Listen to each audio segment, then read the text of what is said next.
மக்களவையில் பிரதமர் பதிலுரையின்றி குடியரசுத் தலைவர் உரைக்கு நன்றி தெரிவிக்கும் தீர்மானம் நிறைவேற்றம். மாநிலங்களவையில் இன்று மாலை உரையாற்றுகிறார் மோடி.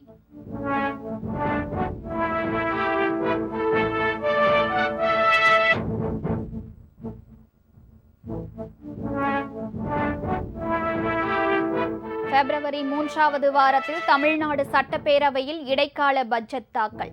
இடம்பெற வேண்டிய முக்கிய அம்சங்கள் குறித்து முதல்வர் ஸ்டாலின் தலைமையில் அமைச்சரவை ஆலோசனை.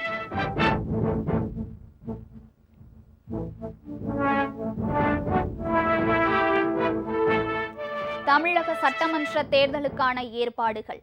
நேரில் ஆய்வு செய்ய வரும் 11ஆம் தேதி சென்னை வருகிறார் துணை தேர்தல் ஆணையர்.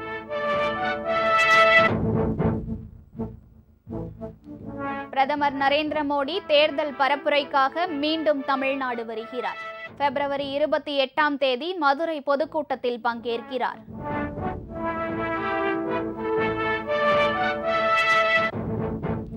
சென்னை அடையாறு சுற்று வட்டாரத்தில் காகங்கள் உயிரிழந்ததற்கு பறவை காய்ச்சல் தான் காரணம். நாடு முழுவதும் விழிப்புடன் இருக்க மத்திய கால்நடை ஆராய்ச்சி நிறுவனம் எச்சரிக்கை.